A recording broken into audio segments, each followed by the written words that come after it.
ಏನಾದರೂ ಆದರೆ ಫಸ್ಟಿಗೆ ಕೇಳೋದು ಪ್ರಶ್ನೆ ಕೇಳಿದ್ದಾರೆ. ಹಾಗಾದ್ರೆ ನನ್ನ ಥರನೇ ಸೇಮ್ ಪ್ರಾಬ್ಲಮ್ ಯಾಕೆ ಅವರ ಲೈಫಲ್ಲಿ ಕೂಡ ಬರ್ತಾ ಇದೆ? ಹೌದಲ್ವಾ? ಹಾಗಾದರೆ ತಮ್ಮ ತೀರುವ ದಿವಸ ಬೆಳಿಗ್ಗೆ ಯಾಕೆ 16 ಕೋಡಿಗಳು ಸಾಲಾಗಿ ಬಲಿ ಕೊಟ್ಟಾಗಿ ಸತ್ತಿತ್ತು? ಆನಂತರ ಕಮಿಟ್ಮೆಂಟ್ಗಳಿದ್ರೆ ಮಾತ್ರ ಜೀವನ ಮುಂದೆ ಹೋಗುತ್ತೆ. ಕಮಿಟ್ಮೆಂಟ್ಗಳಿಲ್ಲ, ಜೀವನದಲ್ಲಿ ಏನು ಮಾಡೋದಿಲ್ಲ ನಾವು. ಕಮಿಟ್ಮೆಂಟ್ ಇತ್ತು, ಜೀವನದಲ್ಲಿ ಸಾಧನೆ ಕೂಡ ಮಾಡ್ತೇವೆ, ಪ್ಲಸ್ ಅದಕ್ಕೆ ಬೇಕಾದ ವ್ಯವಸ್ಥೆಗಳನ್ನು ಕೂಡ ಮಾಡ್ತೇವೆ. Hi, welcome back to new vlog. So ಇವತ್ತು ಏನಪ್ಪ ಅಂತ ಹೇಳಿದರೆ, ನಾನು ತಮ್ಮನ ವಿಷಯದ ಬಗ್ಗೆ ಕೆಲವೊಂದಿಷ್ಟು ವೀಡಿಯೋಸ್ ಹಾಕಿದ್ದೇನಲ್ವಾ.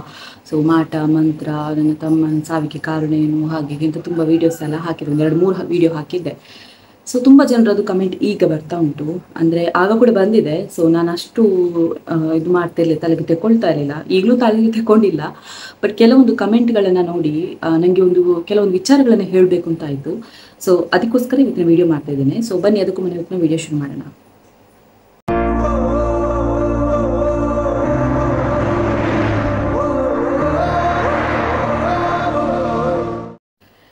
ಎಸ್, ತುಂಬ ಜನರಿಗೆ ಈ ಮಾಟ ಮಂತ್ರ ಆಗಿರ್ಬೋದು ಅದರಲ್ಲೆಲ್ಲ ನಂಬಿಕೆ ಇರೋದಿಲ್ಲ. ಆದರೆ ನಮ್ಮ ಕಡೆ ಏನೇ ವಿಷಯ ಆದರೂ, ನಮ್ಮ ಕಡೆ ಅಂತ ಹೇಳಿದರೆ ಆಲ್ಮೋಸ್ಟ್ ತುಳುನಾಡಲ್ಲೆಲ್ಲ ಏನಾದರೂ ಆದರೆ ಫಸ್ಟಿಗೆ ಕೇಳೋದು ಪ್ರಶ್ನೆ ಕೇಳಲಿಕ್ಕೆ. ಕರೆಕ್ಟ್ ಅಲ್ವಾ? ಪ್ರಶ್ನೆ ಕೇಳುವಾಗ ಇಂಥ ಪ್ರಾಬ್ಲಮ್ ಇದೆಯಾ, ಹಾಗೆ ಇದೆಯಾ, ಹೀಗಿದೆಯಾ ಅಂತ ಗೊತ್ತಾಗುತ್ತೆ, ಆಲ್ಮೋಸ್ಟ್ ಗೊತ್ತಾಗುತ್ತೆ. ಇದನ್ನು ಇದ್ದಾಗೆ ಹೇಳ್ತಾರೆ ಕೆಲವರು ಅಂದಾಜಿಗೆ ಹೇಳಿ ಅದನ್ನು ಸಮರ್ಥಿಸಿಕೊಳ್ತಾರೆ. ಸೊ ಈ ಥರದ ತುಂಬ ವಿಷಯಗಳಾಗ್ತಾ ಇದೆ. ಆದರೆ ನಾನು ಯಾಕೆ ಇವತ್ತು ವೀಡಿಯೋ ಮಾಡ್ತಿದ್ದೇನೆ ಅಂತ ಹೇಳಿದರೆ, ನನಗೆ ಕೆಲವೊಂದಿಷ್ಟು ಕಮೆಂಟ್ಗಳು ಬಂತು. ನಾನು ಅದನ್ನು ಡಿಲೀಟ್ ಮಾಡಿಲ್ಲ, ಬೇಕಾದರೆ ನೀವು ಚೆಕ್ ಮಾಡ್ಬೋದು. 2-3-4 ವೀಡಿಯೋಗೆ ನನಗೆ ಕಮೆಂಟ್ ಬಂದಿದೆ. ಏನಪ್ಪ ಅಂತ ಹೇಳಿದ್ರೆ, ನೀವು ಸಿಂಪತಿಗೋಸ್ಕರ ವೀಡಿಯೋ ಮಾಡ್ತಾ ಇದ್ದೀರಾ, ವ್ಯೂಸ್ಗೋಸ್ಕರ ವೀಡಿಯೋ ಮಾಡ್ತಾ ಇದ್ದೀರಾ, ಹಾಗೆ ಹೀಗೆ ಅಂತ. ಬಟ್ ನಾನು ಅದರಲ್ಲಿ ಹೇಳಿದ್ದೇನೆ, ವಿಡಿಯೋದಲ್ಲಿ ಆಲ್ರೆಡಿ ಹೇಳಿದ್ದೇನೆ, ನಾನು ಸಿಂಪತಿಗೋಸ್ಕರ ಆಗಲಿ ವ್ಯೂಸ್ಗೋಸ್ಕರ ಆಗಲಿ ನಾನು ಅದು ವ್ಲಾಗ್ ಮಾಡ್ತಾ ಇಲ್ಲ, ಅಥವಾ ಅಂಥದ್ದು ವೀಡಿಯೋ ನಾನು ಮಾಡ್ತಾ ಇಲ್ಲ. ಸೊ ಆ ಥರ ಮಾಡೋದಿದ್ರೆ ನನ್ನ ಹತ್ರ ಸಾಕಷ್ಟು ಗ್ರೂಪ್ಗಳಿದೆ, ವಾಟ್ಸಪ್ ಗ್ರೂಪ್, ಅದರಲ್ಲೆಲ್ಲ ಶೇರ್ ಮಾಡ್ತಿದ್ದೆ. ನಾನು ಡೈಲಿ ಯಾರಿಗೆ ಕಳಿಸ್ತೇನೆ ಅವರಿಗೆ ಮಾತ್ರ ನಾನು ಕಳಿಸ್ತೇನೆ ಹೊರತು ನಾನು ಒಳ್ಳೊಳ್ಳೆ ವಿಷಯಗಳಿದ್ರೆ ಎಲ್ಲ ಗ್ರೂಪ್ಗಳಿಗೆ ಎಲ್ಲದನ್ನು ಹಾಕ್ತೇನೆ. ಇದು ನನ್ನ ಪರ್ಸ್ನಲ್ ವಿಷಯ. ಅಂದರೆ ನಾನು ಬ್ಲಾಗರ್ ಅಂತ ಆಗುವಾಗ ಎಲ್ಲ ವಿಷಯಗಳನ್ನ ನಿಮ್ಮ ಜೊತೆ ಶೇರ್ ಮಾಡ್ಕೊಳ್ತೇನೆ, ಹೌದಲ್ವಾ? ಬರೀ ಖುಷಿಯ ವಿಷಯ ಯಾಕೆ, ಬೇಜಾರಿನ ವಿಷಯ ಹೇಳಬಾರ್ದು ಅಂತ ಏನಾದರೂ ಉಂಟಾ, ರೂಲ್ಸ್ ಉಂಟಾ? ಇಲ್ಲ ಅಲ್ವಾ? ಅದನ್ನು ನೋಡೋರಿಗೆ ನೋಡ್ಬೋದು, ಅಥವಾ ಇಂಥದ್ದು ಇವರು ಇಂಥ ವಿಡಿಯೋ ಹಾಕ್ತಿದ್ದಾರೆ ನೋಡೋದಿಲ್ಲ, ಪ್ರಾಬ್ಲಮ್ ಇಲ್ಲ. ನೋಡಬೇಕು ಅಂತ ಏನು ರೂಲ್ಸ್ ಇಲ್ಲ, ಗೊತ್ತಾಯ್ತಾ? ಕೆಲವರು ಹೇಳಿದ್ರಿ ಇದೆಲ್ಲ ಸುಮ್ಮನೆ ನೀವು ವ್ಯೂಸ್ಗೋಸ್ಕರ ಮಾಟ ಮಂತ್ರ ಹಾಗೆ ಹೀಗೆ ಅಂತ ಹೇಳ್ತಾ ಇದ್ದೀರಾ ಅಂತ. ಹಾಗಾದರೆ ನಾನು ವ್ಯೂಸ್ಗೋಸ್ಕರ ಹೇಳ್ತಾ ಇದ್ದೇನೆ, ಓಕೆ. ಅದರಲ್ಲಿ ಸಾಕಷ್ಟು ಕಮೆಂಟ್ಗಳಿದೆ ನೋಡಿ. ನಮ್ಮ ಮನೇಲಿ ಕೂಡ ಇದೇ ಥರ ಪ್ರಾಬ್ಲಮ್ ಆಗಿದೆ, ನನ್ನ ತಮ್ಮನಿಗೆ ಆಗಿದೆ, ನನ್ನ ಅಮ್ಮನಿಗೆ ಆಗಿದೆ, ಅಪ್ಪನಿಗೆ ತುಂಬ ಜನ ಕಮೆಂಟ್ ಹಾಕಿದ್ದಾರೆ. ಹಾಗಾದ್ರೆ ನನ್ನ ಥರನೇ ಸೇಮ್ ಪ್ರಾಬ್ಲಮ್ ಯಾಕೆ ಅವರ ಲೈಫಲ್ಲಿ ಕೂಡ ಬರ್ತಾ ಇದೆ? ಹೌದಲ್ವಾ? ಓಕೆ, ನೀವು ಹೇಳ್ಬೋದು ಈಗ ಸೈಂಟಿಫಿಕ್ ರೀಸನ್ ಆಗಿರ್ಬೋದು, ಹುಷಾರಿಲ್ಲದಾಗಿರ್ಬೋದು, ಹಾಗೆ ಹೀಗೆ ಅಂತ. ಹಾಗಾದರೆ ಡಾಕ್ಟರ್ ಕಡಿಮೆ ಮಾಡ್ಬೋದಿತ್ತಲ್ವಾ? ಹೌದಲ್ವಾ? ಡಾಕ್ಟರ್ಗೆ ಅದನ್ನು ಯಾವ ರೋಗ ಅಂತ ಪತ್ತೆ ಮಾಡ್ಬೋದಿತ್ತಲ್ವಾ? ಈಗ ಪತ್ತೆ ಮಾಡಿದಂತಹ ರೋಗ ಯಾವುದಿದೆ? ಬರೀ ಒಂದು ಇನ್ಫೆಕ್ಷನ್ ಅಂತ ಲಾಸ್ಟಿಗೆ ರಿಪೋರ್ಟ್ ಕೊಟ್ಟರೆ, ಇನ್ಫೆಕ್ಷನಿಂದಾಗಿ ಸತ್ಯ ನನಗೆ ಹೇಳ್ಕೊಳಿಕ್ಕೆ ಆಗೋದಿಲ್ಲ ಅದನ್ನು. ಯಾಕಂತ ಹೇಳಿದ್ರೆ ನಾನು ಸಾಕಷ್ಟು ಸಲ ವೀಡಿಯೋದಲ್ಲಿ ಹೇಳಿದ್ದೇನೆ, ವಾಪಸ್ ರಿಪೀಟ್ ಆಗಿ ಹೇಳೋದಿಲ್ಲ. ತಮ್ಮನಿಗೆ ಏನು ಕಾರಣ ಇತ್ತು ಅಂತ ಲಾಸ್ಟಿಗೆ ರಿಪೋರ್ಟ್ ಬಂದಿದೆ ಏನು ಅಂತ ನಾನು ಹೇಳಿದ್ದೇನೆ. ಇನ್ಫೆಕ್ಷನ್ ಅಂತ ಫೈನಲ್ ರಿಪೋರ್ಟ್ ಬಂದಿದೆ.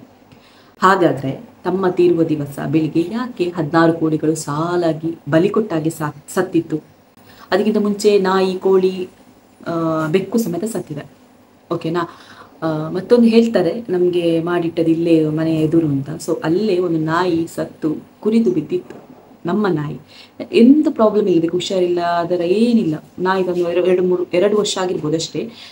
ಅಷ್ಟು ಚೆನ್ನಾಗಿದ್ದ ನಾಯಿ 2 ದಿನದಿಂದ ಕಾಣೆಯಾಗಿ 3ನೇ ದಿವಸ ಸ್ಮೆಲ್ ಬಂದು ಹುಳ ಆಗಿ ಆನಂತರ ನಮಗೆ ಸಿಕ್ಕಿದ್ದು ಅಂತ ಹೇಳಿದರೆ ನೀವೇ ಅಂದ್ಕೊಳ್ಳಿ. ಅದನ್ನು ಕೆಲವರು ಹಾಗೆ ಹೀಗೆ ಅಂತ ಸಮರ್ಥಿಸ್ಕೊಳ್ಬೋದು, ನನಗೆ ಬೇಡ. ಯಾಕಂತ ಹೇಳಿದ್ರೆ ನಮ್ಮ ಲೈಫಲ್ಲಿ ಏನಾಗಿದೆ, ಸೊ ಅದನ್ನು ಮಾತ್ರ ನಾನು ಹೇಳಿದ್ದೇನೆ, ಪರ್ಸ್ನಲಿ ನಾನು ಹೇಳಿದ್ದೇನೆ. ಸೊ ಅದನ್ನು ಬಿಟ್ಟು ಇದು ಮಾಟ ಮಂತ್ರ ಎಲ್ಲ ಈಗಿನ ಕಾಲದಲ್ಲಿ ಉಂಟಾ, ಹಾಗೆ ಹೀಗೆ ಅಂತ ಸಾಕಷ್ಟು ಇದೆ, ಒಂದೆರಡ ಸಾಕಷ್ಟು ಇದೆ. ಅದು ಯಾಕೆ ಮಾಡ್ತಾರೆ ಅಂತ ಹೇಳಿದರೆ, ಒಬ್ಬರನ್ನ ನೋಡಿದರೆ ಒಬ್ರಿಗೆ ಆಗೋದಿಲ್ಲ ಅಂತೆಲ್ಲ ಇರ್ತದಲ್ವ. ಅವಳು ಬೆಳೀತಿದ್ದಾಳೆ ಅಥವಾ ಅವನು ಬೆಳೀತಾ ಇದ್ದಾನೆ, ಅವನನ್ನು ನಮಗೆ ಬೇರೆ ರೀತಿಯಲ್ಲಿ ಏನು ಮಾಡ್ಲಿಕ್ಕೆ ಆಗೋದಿಲ್ಲ, ಸೊ ಮಾಟ ಮಂತ್ರದ ಮೊರೆ ಹೋಗ್ತಾರೆ. ಈಗಲೂ ಇದೆ. ನಾನು ಅದನ್ನು ಪ್ರೂಫ್ ಸಮೇತ ಹೇಳಬೇಕಾಗಿಲ್ಲ. ಯಾಕಂತ ಹೇಳಿದರೆ ನಿಮಗೆ ಗೊತ್ತಿರೋ ಹಾಗೆ ಮಾಟ ಮಂತ್ರ ಅಲ್ಲಲ್ಲಿದೆ. ನೀವು ಬೇಡ, ನಾನು ನಿಮಗೆ ಎಕ್ಸಾಂಪಲ್ ಕೊಡ್ತೇನೆ. ಇನ್ಸ್ಟಾಗ್ರಾಮ್ ಸ್ಕ್ರೋಲ್ ಮಾಡಿ, ಫೇಸ್ಬುಕ್ ಸ್ಕ್ರೋಲ್ ಮಾಡಿ, ಪ್ರತಿ ವಶೀಕರಣ ಯಂತ್ರ ಸಿಗ್ತದಂತೆ, ನಿಮಗೆ ಮಾಟ ಮಂತ್ರ ಮಾಡ್ಲಿಕ್ಕುಂಟ, ಅವರನ್ನು ವಶೀಕರಣ ಮಾಡ್ಬೋದು, ಇವರನ್ನ ವಶೀಕರಣ ಮಾಡ್ಬೋದು, ಪ್ರೀತಿ ಪ್ರೇಮ ಕಲಹ ಹಾಗೆ ಹೀಗೆ ಅಂತ ನೋಡಿರ್ಲಿಕ್ಕಿಲ್ವ ನೀವು ಪೋಸ್ಟರ್ಸ್? ಹಾಗಾದ್ರೆ ಅದು ಎಲ್ಲಿಂದ ಬಂತು ಮಾಟ ಮಂತ್ರ ಇಲ್ಲ ಅಂತ ಹೇಳಿದ್ರೆ ಅದು ಎಲ್ಲಿಂದ ಬಂತು? ನಿಮ್ಮ ಶತ್ರುಗಳ ನಾಶ ಹಾಗೆ ಹೀಗೆ ಅಂತ ಪೋಸ್ಟರ್ ಇರ್ತದೆ. ಬೇಕಾದ್ರೆ ನಾನು 2-3 ಪೋಸ್ಟರನ್ನು ಬೇಕಾದ್ರೆ ಹಾಕಿದ್ರೆ ಅದು ಕೂಡ ಪ್ರಾಬ್ಲಮ್ ಆಗೋದು ಮಾರೆ. ನನಗೆ ಯಾಕೆ ಸುಮ್ಮನೆ ಇಲ್ಲದನ್ನೆಲ್ಲ ನಾನು ಕರೆಗೆ ಹೇಳ್ಕೊಳ್ಳೋದು. ಸೊ ಈ ಥರದ್ದು ತುಂಬ ನೋಡ್ಬೋದು. ಯಾಕೆ ನಾನು ಮೊನ್ನೆ ಒಂದು ಬಸ್ಸಲ್ಲಿ ಬರುವಾಗ ನೋಡಿದ್ದೀನಿ, ಪುತ್ತೂರಲ್ಲಿ ಅಲ್ಲಿ ಹಾಕಿದ್ರು, ಒಂದು ಬೋರ್ಡ್ ಹಾಕಿದ್ರು, ವಶೀಕರಣ ಅಂತೆ, ಮಾಟ ಮಂತ್ರ ಅಂತೆ, ಪ್ರೀತಿ ಕಲಹ ಪ್ರಾಬ್ಲಮ್ ಇದ್ರೆ ಪರಿಹಾರ ಮಾಡ್ತಾರಂತೆ, ಮತ್ತೆಂತ ವ್ಯಾಪಾರ ಜಾಸ್ತಿ ಮಾಡ್ತಾರಂತೆ. ಅಲ್ಲ, ಇದೆಲ್ಲ ಇರ್ತಾ ಇದ್ರೆ ನಮ್ಮ ಸಮಾಜ ಹೀಗಿರ್ತಿತ್ತಾ? ಹೇಳುದು ಅವರು ಎಂತ ಗೊತ್ತುಂಟಾ, ಇಲ್ಲಿಂದಲೂ ಕಲ್ತುಕೊಂಡು ಬಂದಿರ್ತಾರೆ. ಸೊ ಅದನ್ನೆಲ್ಲ ಎಲ್ಲವೂ ಸತ್ಯ ಅಂತ ನಾನು ಹೇಳಲ್ಲ, ಆದರೆ ಕೆಲವೊಂದು ಸೂಕ್ಷ್ಮಗಳನ್ನು ನಾವು ಅರ್ಥ ಮಾಡ್ಕೊಳ್ಬೇಕಾಗತ್ತೆ. ಈಗಲೂ ಕೆಲವು ಕಡೆಗಳಲ್ಲಿ ಮಾಟ ಮಂತ್ರ ಮಾಡ್ತಾ ಇದ್ದಾರೆ.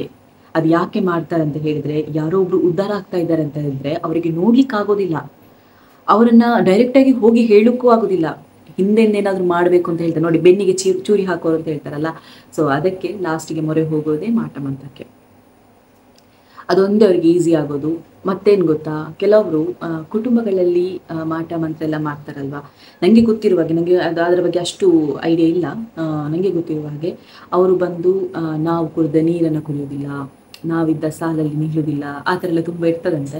ಸೊ ಇದು ನನಗೆ ಎಕ್ಸ್ಪೀರಿಯನ್ಸ್ ಆಗಿದೆ, ನಮಗೆ ಯಾರು ಮಾಡಿದಾರೋ ಸೊ ಅವರ ಬಗ್ಗೆ ಹೇಳ್ತಾ ಇರೋದು. ನಾನು ಹೇಳಲ್ಲ, ನನ್ನ ತಮ್ಮನಿಗೆ ಸೈಂಟಿಫಿಕ್ ರೀಸನ್ ಅಲ್ಲಿ ಡೆತ್ ಆದನ್ನು ನಾನು ಹೇಳೋದೇ ಇಲ್ಲ. ನನಗೆ ತಮ್ಮನಿಗೆ ಏನು ಮಾಡಿದಾರಂತೆ ಬಿಟ್ಟರೆ ನಾನು ಬೇಕಾದರೆ ಅದನ್ನು ವಾಯ್ಸ್ ನೀವು ಹಾಕಿದ್ದೇನೆ, ನಾನು ಬೇಕಾದ್ರೆ ಅದನ್ನು ಈ ಒಂದು ವಿಡಿಯೋದಲ್ಲಿ ನಾನು ಡಿಸ್ಕ್ರಿಪ್ಷನಲ್ಲಿ ಹಾಕ್ತೇನೆ. ವಿತ್ ವಾಯ್ಸೇ ಉಂಟು. ಯಾರು ವ್ಯಕ್ತಿ ನಮಗೆ ಈ ಥರ ನನ್ನ ತಮ್ಮನ ಸಾವಿಗೆ ಕಾರಣ ಅನ್ನೋ ಅವನೇ ಹೇಳಿದ್ದಾನೆ, ಡಿಸೆಂಬರ್ ಒಳಗೆ ತಮ್ಮ ತೀರಿ ಹೋಗ್ತಾನೆ ಅಂತ ಹೇಳಿದ್ದಾನೆ, ಜನವರಿಯಲ್ಲಿ ಆ ಥರ ಆಗಿದೆ. ಹಾಗಿದ್ರೆ ಯಾಕೆ ಅವನು ಹೇಳಬೇಕಿತ್ತು? ಅಷ್ಟು ಗ್ಯಾರಂಟಿಯಲ್ಲಿ ಹೇಳಿದ್ದಾನೆ ಅಂತ ಹೇಳಿದರೆ ಮಾಟ ಮಂತ್ರ ಅಲ್ವಾ ಹೌದಾ? ನೀವೇ ಹೇಳಿ. ಓಕೆ, ಸೊ ನಾನು ಇದನ್ನು ಯಾಕೆ ವಿಡಿಯೋ ಮಾಡಿ ಹೇಳ್ತಿದ್ದೇನೆ ಅಂತ ಹೇಳಿದರೆ, ತುಂಬ ಜನ ಕಮೆಂಟ್ ಮಾಡಿದ್ರಲ್ವಾ ಇದೆಲ್ಲ ಸುಮ್ಮನೆ ಹಾಗೆ ಹೀಗೆ ಅಂತ. ಓಕೆ, ನಿಮ್ಮ ಒಪಿನಿಯನನ್ನು ಹೇಳಿದ್ದೀರಿ, ಬಟ್ ತುಂಬ ಜನರ ಲೈಫಲ್ಲಿ ಆಗಿದೆ. ಓಕೆನಾ, ತುಂಬ ಜನರ ಲೈಫಲ್ಲಿ ಆಗಿದೆ, ಅದನ್ನು ಯಾರು ಹೇಳ್ಕೊಳ್ಳೋದಿಲ್ಲ. ಬಟ್ ನಾನು ಹೇಳಿದ್ದೇನೆ, ಆ ಹೇಳುವಾಗ ಓ ಇವರ ಲೈಫಲ್ಲಿ ಕೂಡ ಆಗಿದೆ, ನನ್ನ ಲೈಫಲ್ಲಿ ಕೂಡ, ಎಲ್ರಿಗೂ ಗೊತ್ತಾಗಿದೆ. ಆ ಕಮೆಂಟ್ ನೋಡುವಾಗ ಎಲ್ರಿಗೂ ಅನಿಸ್ಬೋದು, ನಮ್ಮ ಲೈಫಲ್ಲಿ ಕೂಡ ಈ ಥರ ಆಗಿದೆ, ಕೇವಲ ನಮ್ಮ ಲೈಫಲ್ಲಿ ಮಾತ್ರ ಅಲ್ಲ ಬೇರೆಯವ್ರ ಲೈಫಲ್ಲಿ ಕೂಡ ಆಗಿದೆ ಅನ್ನುವಂಥದ್ದು ಅವರಿಗೆ ಸ್ಪಷ್ಟತೆ ಸಿಗ್ತದೆ. ಓಕೆನಾ, ಆಗ ಅವರಿಗೆ ಬೇಕಾದದ್ದು ಏನು, ನೆಕ್ಸ್ಟ್ ಏನು ಸ್ಟೆಪ್ ಇದೆ ಅದನ್ನು ಇರ್ತಾರೆ. ಕೆಲವರಿಗೆ ಎಲ್ಲಿ ಹೋದ್ರೂ ಕಡಿಮೆ ಆಗಲಿಕ್ಕಿಲ್ಲ ಹಾಗೆ ಹೀಗೆ ಅಂತ. ಮತ್ತು ನಾನು ಮೊನ್ನೆ ಒಂದು ವಿಡಿಯೋ ಮಾಡಿ ಹಾಕಿದ್ದೆ, ನಮಗೆ ಪರಿಹಾರ ಸಿಕ್ತು ಅಂತ. ಬಟ್ ನನಗೆ ತುಂಬ ಜನ ಕಾಲ್ ಮಾಡ್ತಾ ಇದ್ದೀರಾ, ಅದು ಎಲ್ಲಿ ಹೇಗೆ ಏನು ಎತ್ತ ಅಂತ. ದಯವಿಟ್ಟು ನನಗೆ ಕಾಲ್ ಮಾಡಬೇಡಿ, ಅದು ವಿಷಯಕ್ಕೆ ಅಂತ ಹೇಳಿದ್ರೆ ದಯವಿಟ್ಟು ಕಾಲ್ ಮಾಡಬೇಡಿ. ಯಾಕಂತ ಹೇಳಿದ್ರೆ ನನಗೆ ನಮ್ಮನ್ನು ಕರ್ಕೊಂಡು ಹೋಗಿದ್ದೆ ಬೇರೆಯವರು. ಸೊ ನಮಗೆ ಗೊತ್ತಿಲ್ಲ ಅದು ಎಲ್ಲಿ ಪ್ಲೇಸ್ ಏನು ಎತ್ತ ಅಂತ ನಮಗೆ ಗೊತ್ತಿಲ್ಲ. ಕರ್ಕೊಂಡು ಹೋದ್ವಿ, ನಮಗೆ ಪರಿಹಾರ ಸಿಕ್ತಷ್ಟೇ ಅಂತ ಹೇಳಿದ್ದಾರೆ.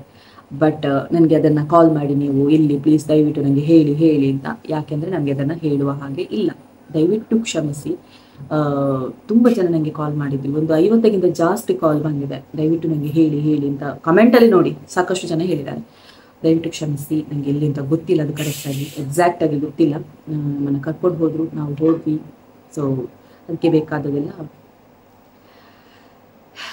ಇಷ್ಟು ಹೇಳಿಕ್ಕಿತ್ತು. ನನಗೆ ಕಮೆಂಟ್ ನೋಡಿ ಇದಕ್ಕೊಂದು ವಿಡಿಯೋ ಮಾಡಿ ಸ್ಪಷ್ಟತೆ ಕೊಡಬೇಕು. ತುಂಬ ಕಮೆಂಟ್ ಬಂದಿದೆ, ಒಂದೆರಡಲ್ಲ. ಅವರಿಗೆ ಎಲ್ಲರಿಗೂ ರಿಪ್ಲೈ ಮಾಡೋ ಬದಲು ಅದನ್ನೊಂದು ವಿಡಿಯೋ ಮಾಡಿ ಹಾಕುವ ಅಂತ ಹೇಳಿ ನಾನು ಇವತ್ತಿನ ವಿಡಿಯೋ ಮಾಡ್ತಿದ್ದೇನೆ ಅಷ್ಟೇ.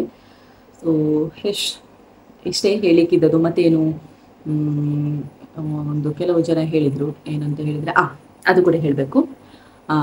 ನಾನು ಬೇಜಾರಿನ ವಿಷಯ ಹೇಳುವಾಗ ಕೆಲವರು ಹೇಳಿದ್ರಿ ನನಗೆ, ಯಾಕೆ ನೀವು ಬೇಜಾರಿನ ವಿಷಯ ಹೇಳಿ ನಿಮ್ಮ ಪರ್ಸ್ನಲ್ ಲೈಫನ್ನೆಲ್ಲ ಹೇಳ್ತೀರಾ, ನಿಮ್ಮ ಅಮ್ಮ ಕೂಡ ತುಂಬ ಕಷ್ಟಪಟ್ಟಿದ್ದಾರೆ, ಆದರೆ ಅವ್ರು ಎಲ್ಲೂ ಹೇಳ್ಕೊಂಡಿಲ್ಲ, ಆದರೆ ನೀವು ವಿಡಿಯೋ ಮೂಲಕ ಎಲ್ಲ ಹೇಳ್ತಾ ಇದ್ದೀರಾ ಹಾಗೆ ಹೇಗೆ ಅಂತ. ನಾನು ಹೇಳೋದು, ವಿಷಯಗಳನ್ನು ಶೇರ್ ಮಾಡಿದಷ್ಟು ಒಳ್ಳೆಯದು.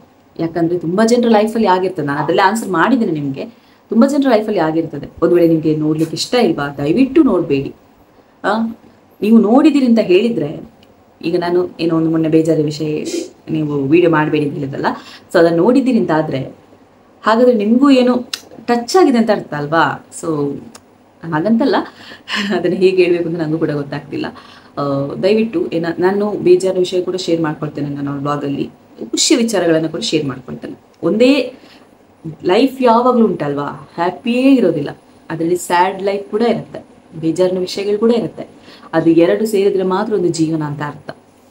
ಕಷ್ಟಗಳು ಇರಬೇಕು ಜೀವನದಲ್ಲಿ, ಸುಖಗಳು ಇರಬೇಕು, ಆಗ ಮಾತ್ರ ಒಂದು ಜೀವನಕ್ಕೆ ಸಾರ್ಥಕತೆ ಸಿಗೋದು ಅಂತ ಹೇಳ್ತಾರೆ. ಈಗ ತುಂಬ ಜನರಿಗೆ ಎಕ್ಸ್ಪೀರಿಯನ್ಸ್ ಆಗಿರ್ಬೋದು. ಎಂತಂದು ಹೇಳಿದ್ರೆ, ಈ EMI ಎಲ್ಲ ಜಾಸ್ತಿ ಇರುತ್ತಲ್ವಾ, ಅವರಿಗೆ ಜವಾಬ್ದಾರಿಗಳು ಜಾಸ್ತಿ ಇರುತ್ತೆ. ಈ EMI ಇರೋದಿಲ್ಲ ನೋಡಿ, ಅವರು ಸೇವಿಂಗ್ಸ್ ಮಾಡೋದಿಲ್ಲ, ತಾರಮಾರ ಖರ್ಚು ಮಾಡ್ತಾರೆ, ಈ ಥರ ಇರ್ತದೆ. ಅದು EMI EMIಗೆ ಆಗಬೇಕು ಖರ್ಚಾದರೆ, ಮತ್ತೆ ಅದು ಅದಕ್ಕೆ ಇಂಟ್ರೆಸ್ಟ್ ಜಾಸ್ತಿ ಆಗ್ತದೆ, ಆ ಥರ ಎಲ್ಲ ಒಂದು ಹೆದರಿಕೆ ಇರುತ್ತೆ. ಅದಕ್ಕೆ ಲೈಫಲ್ಲಿ ಕಮಿಟ್ಮೆಂಟ್ಗಳಿರಬೇಕು ಫಸ್ಟ್. ಆನಂತರ ಕಮಿಟ್ಮೆಂಟ್ಗಳಿದ್ರೆ ಮಾತ್ರ ಜೀವನ ಮುಂದೆ ಹೋಗುತ್ತೆ. ಕಮಿಟ್ಮೆಂಟ್ಗಳಿಲ್ಲ ಜೀವನದಲ್ಲಿ ಏನು ಮಾಡೋದಿಲ್ಲ ನಾವು. ಕಮಿಟ್ಮೆಂಟ್ ಇತ್ತು ಜೀವನದಲ್ಲಿ ಸಾಧನೆ ಕೂಡ ಮಾಡ್ತೇವೆ, ಪ್ಲಸ್ ಅದಕ್ಕೆ ಬೇಕಾದ ವ್ಯವಸ್ಥೆಗಳನ್ನು ಕೂಡ ಮಾಡ್ತೇವೆ. ಎಸ್, ಎಲ್ಲೆಲ್ಲಿಗೂ ಹೋಯ್ತು ವಿಷಯ, ಯಾವುದೇ ಹೇಳಕ್ಕೆ ಬಂದೆ, ಇನ್ನೇನೋ ಆಯಿತು. ಸೊ ಇವತ್ತಿನ ಬ್ಲಾಗ್ ಇಷ್ಟೇ. ಸೊ ಆದಷ್ಟು ಸಬ್ಸ್ಕ್ರೈಬ್ ಮಾಡಿ, ಮತ್ತು ವಿಡಿಯೋ ಇಷ್ಟ ಆಗಿದ್ರೆ ಇನ್ನೊಬ್ಬರಿಗೆ ಶೇರ್ ಮಾಡಿ ಅಂತ ಹೇಳ್ತಾ, ಸೊ ನಾಳಿನ ವಿಡಿಯೋದಲ್ಲಿ ಸಿಗೋಣ. ಅಲ್ಲಿ ತನಕ ಟಾಟಾ, ಬಾಯ್, ಟೇಕ್ ಕೇರ್.